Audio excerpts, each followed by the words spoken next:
Welcome to China in Focus. I'm Tiffany Meyer. Our top story. Beijing is ramping up pressure on Taiwan, flying a surveillance drone into the island's airspace for the first time. Plus, Chinese fishing boats form massive barriers in waters between China, Taiwan, and Japan. 3 Chinese nationals have been arrested in South Korea for allegedly laundering over $100 million in cryptocurrency. Authorities reveal how they uncovered a scheme that reportedly ran for years. Israel's military suspends Chinese-made electric vehicles over cybersecurity concerns, why experts warn these cars could be used for Chinese espionage. A 5-month-old baby died during a cardiac surgery. It became one of the hottest topics on Chinese social media. Why do some say it's more than what meets the eye?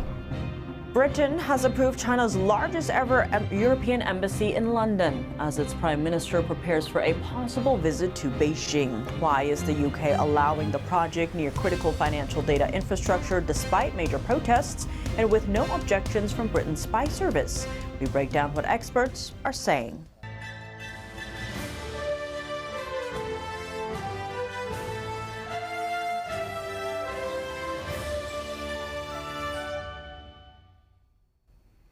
The Chinese Communist Party quietly upping its pressure on Taiwan. China flew a surveillance drone into Taiwan's airspace for the first time on Saturday. Taiwan's defense ministry said the reconnaissance drone entered the airspace of Pratas, an island controlled by Taiwan. Pratas sits 250 miles away from Taiwan's main island. The drone flew above the range of Taiwan's air defense systems. It left the area after Taiwan issued warnings. Taiwan's defense minister has previously said that if a Chinese aircraft or other military asset enters the island's airspace, it can be considered a first strike. He added that Taiwan would be justified in responding for self-defense. 2 Taiwanese officials told the Financial Times that the island would be extremely careful to prevent any incident at Pratas from escalating into a bigger conflict. Moving north to the East China Sea, the waters between China, Taiwan, and Japan, China has also carried out unusual exercises in recent weeks. The 2 separate instances, the regime deployed thousands of fishing boats to form floating barriers stretching 200 miles long. Some of the civilian fishing boats have been trained for military operations. China has used dual-purpose fishing boats to support its navy before, but it's rare to see so many gather in one place. Last week, the New York Times reported that roughly 1,400 Chinese vessels formed a rectangular formation in the East China Sea. And 1 month ago, about 2,000 Chinese fishing boats assembled in an L-shaped formation. Analysts told the outlets this suggests China has been bolstering its maritime militia.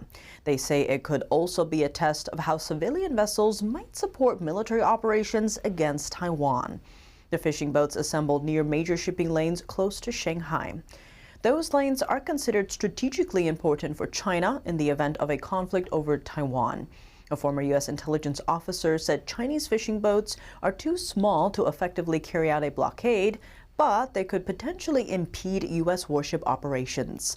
Some experts warn the fishing boats could be used to overwhelm radar or drone sensors or to help China reinforce its territorial claims.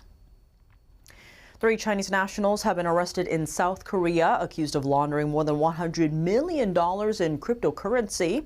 South Korean customs officials say the suspects were part of an international criminal ring that laundered roughly $107 million over nearly 4 years. According to local authorities on Monday, the group used an illegal cryptocurrency exchange, though it's still unclear which digital currencies were involved. South Korean customs officials added that the individuals received customer deposits through Chinese-owned apps like WeChat. Investigators say the suspects moved money through crypto accounts overseas and in South Korea before converting it into Korean currency. Then they funneled the money through multiple South Korean bank accounts. To avoid detection, the transactions were disguised as legitimate expenses, including cosmetic surgery fees and overseas education costs. The case comes as South Korea continues to delay finalizing clear rules for cryptocurrency, despite digital assets becoming a major investment option in the country. Israel's defense ministry has suspended the use of Chinese-made electric vehicles, including those by BYD, over serious cybersecurity concerns. The announcement earlier this week comes amid growing concerns that connected car technology could be used for espionage. The ban follows warnings from cybersecurity experts who say sensors and software in Chinese EVs could give Beijing insight into Israel's most sensitive military routines. Israel has already barred Chinese-made cars from military bases for similar reasons. Since late 2025, the military has begun phasing out the use of Chinese EVs by senior Israeli officers. In addition, reports say that the Israeli military recalled roughly 700 Chinese-made EVs since 2022.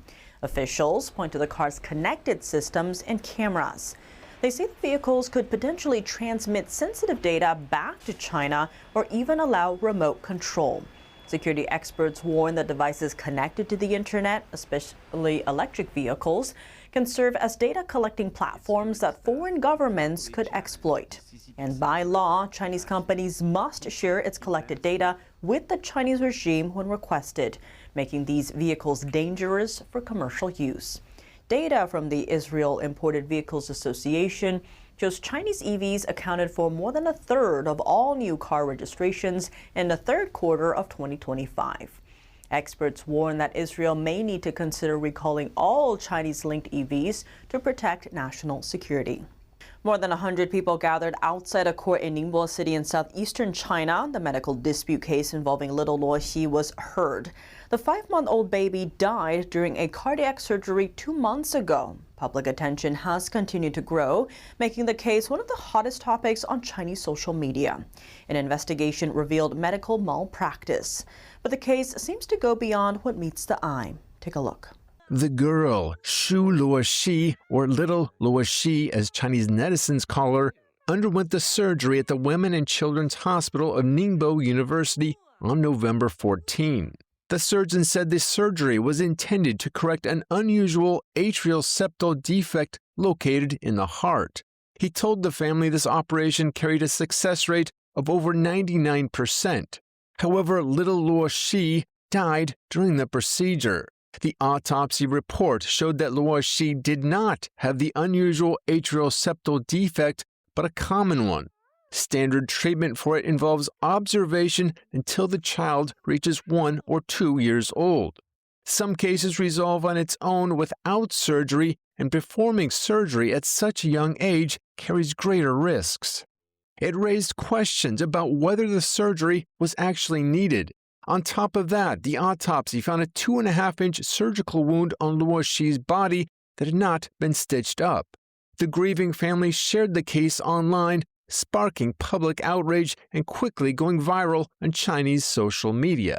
This case is not an isolated medical dispute, since China has been commercializing its healthcare system for decades. In other words, Chinese authorities have reduced funding for public hospitals and required them to generate revenue themselves. So public hospitals operate more like businesses, prioritizing income over public health.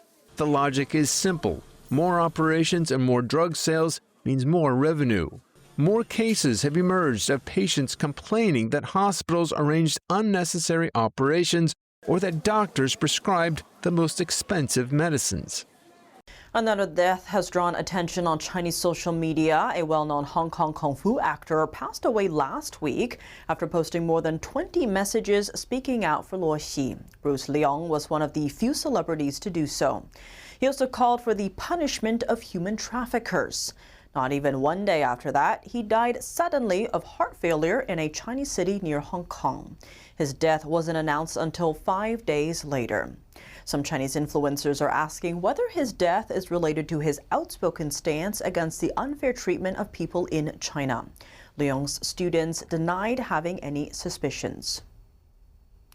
China says its economy grew exactly 5% last year, a figure that precisely matches Beijing's official target. It's now fueling fresh accusations that the Chinese regime may be manipulating economic data. China announced a number through state media. The figure comes despite mounting economic pressures, including a property downturn, weak domestic demand, and ongoing trade tensions with the United States. Independent analysts dispute the official figure. The U.S.-based Rhodium Group estimates China's real growth closer to 2.5% to 3%, while one prominent Chinese economist puts it even lower. Gao Shanwen, former chief economist at SDIC Securities in Hong Kong, said China's actual growth may be around 2%. Sina News in China reported that he left his post after the remarks. Coming up, Britain has approved China's largest ever European embassy in London as its prime minister prepares for a possible visit to Beijing. Why is the UK allowing the project near critical financial data infrastructure despite major protests and with no objections from Britain's spy service? We break down what experts are saying after the break here on China in Focus. Welcome back to China in Focus. I'm Tiffany Meyer. Britain's government on Tuesday approved China building its largest embassy in London. This comes despite British and U.S. politicians' warnings that it could be used as a base for spying. Despite everything China has done on our soil, China has been rewarded with exactly what they want, a super embassy that will be a base for espionage, not just in the UK, but likely across Europe as well.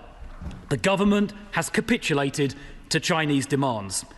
The Prime Minister himself said to President Xi at the G20 in November 2024, and I quote, "You raised the Chinese embassy building in London when we spoke on the telephone. We have since taken action by calling in that application." In other words, the Prime Minister did precisely what President Xi told him to do, and then he faithfully reported back afterwards. This decision has serious implications. Last week, The Telegraph published plans showing 208 secret rooms and a hidden chamber just 1 metre from critical data cables. Our economy depends on those cables, so what assurance can the Minister give that those cables will be secure from Chinese interference? The site is the 2-century-old Royal Mint Court near the Tower of London. China's plans have stalled for 3 years over opposition from local residents, lawmakers, and Hong Kong pro-democracy campaigners in Britain. Chinese Communist leader Xi Jinping asked UK Prime Minister Keir Starmer last year to intervene. The decision was announced before an expected visit to China by Starmer this month, the first by a British leader since 2018. Some British and Chinese officials said the trip was dependent on the embassy being approved. The government said intelligence agencies devised a range of protective security measures.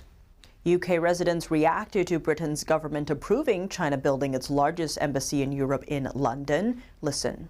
We are in a dangerous geopolitical moment. China is explicit about their desire for what they call the great rejuvenation of the Chinese nation. That ideology is not about fair competition on the world stage. It's about subjugating the United States and reshaping the international order in the image of the Chinese Communist Party. When Keir Starmer goes to Beijing with the title deeds to the mega embassy in his pocket, I hope he will take with him copies of the Joint Committee on Human Rights report on slave labour and our supply chains, and read those sections that deal with the use of Uyghur slave labour. I'll hope he takes with him a copy of our report on transnational repression.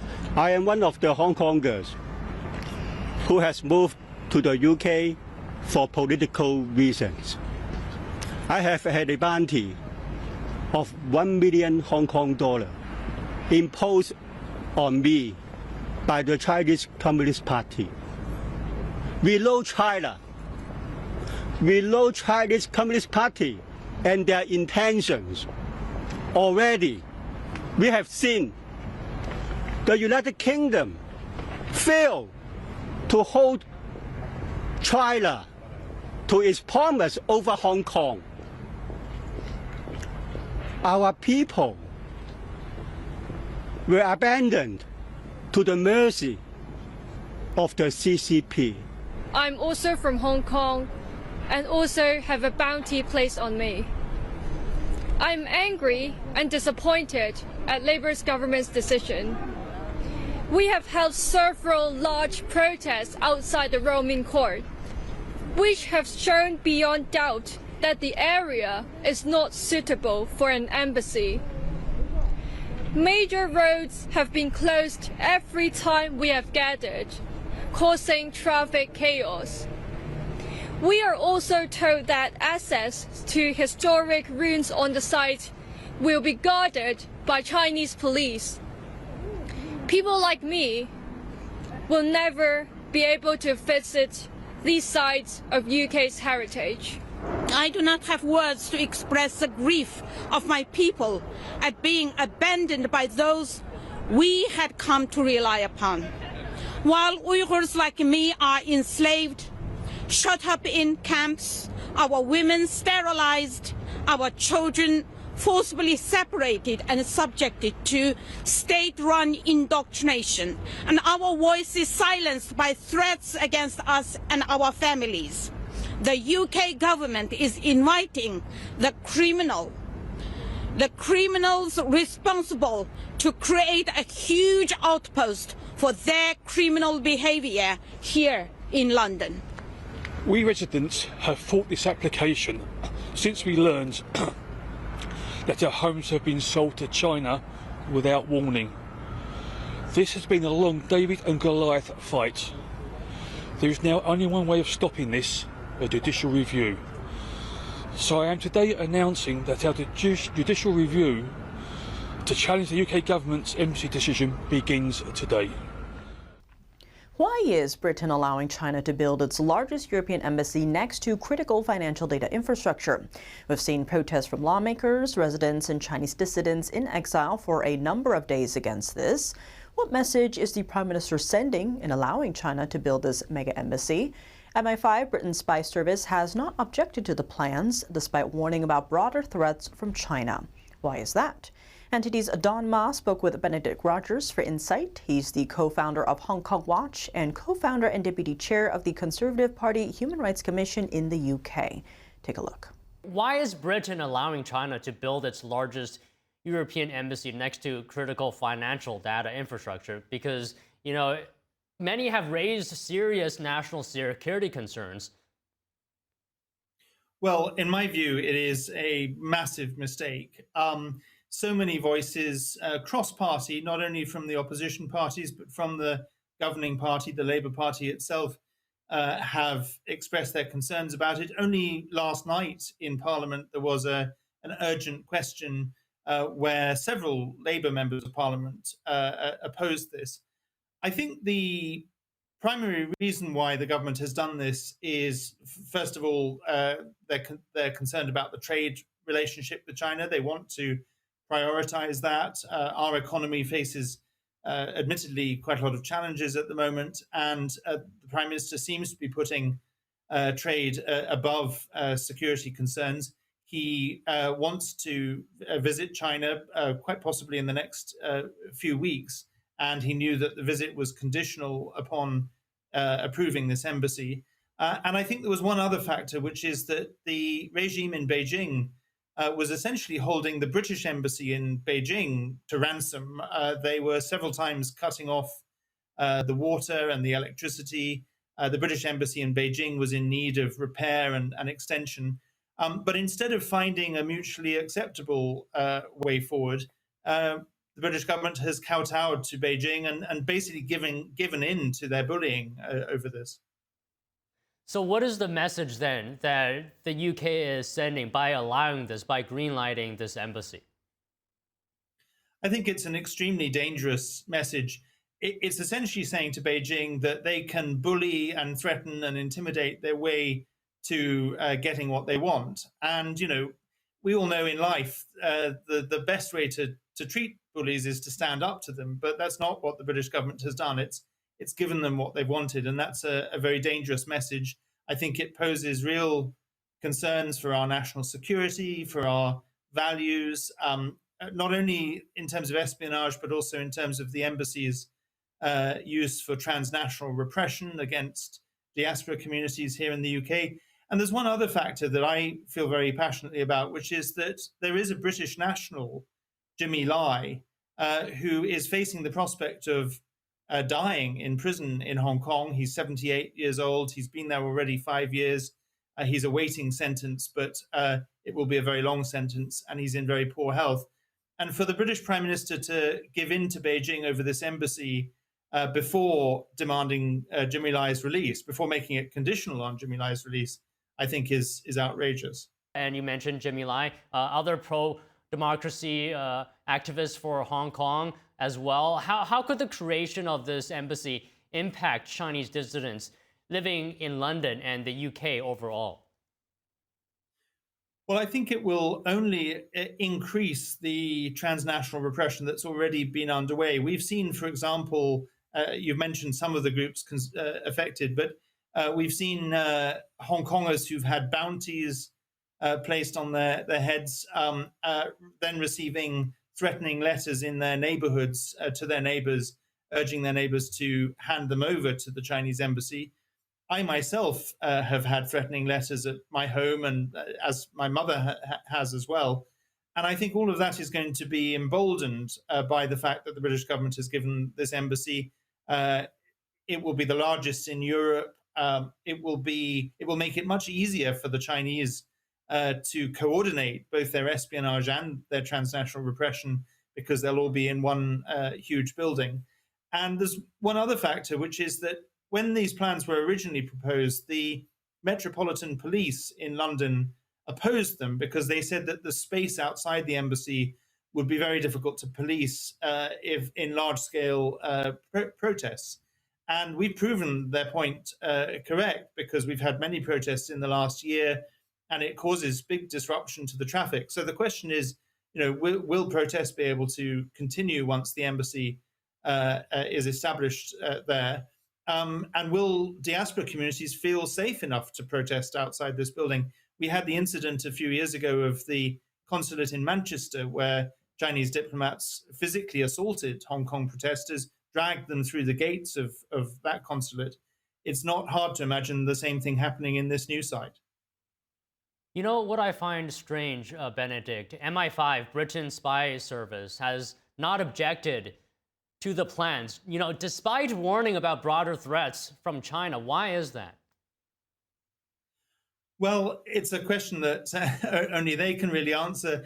What I do know is that quite a number of senior former intelligence officers, and including the former head of MI6, has spoken out against it. As to why the current intelligence services have not is a matter for them. But I should emphasize that I do have great respect and trust in our intelligence agencies. It's not them that are to blame for this. It's the politicians that have made this decision. Okay, Benedict, thank you for speaking with us today. I know it's rather late on your side, so really appreciate it. No, it's a pleasure. Thank you. That's all for today's China in Focus. I'm Tiffany Meyer. If you have any feedback on the show or have something you'd like to see us cover, send us an email at chinainfocus@ntd.com. We'd love to hear from you. For on-the-clock original news coverage, visit us at ntd.com or download our NTD app. Thanks for watching. See you tomorrow.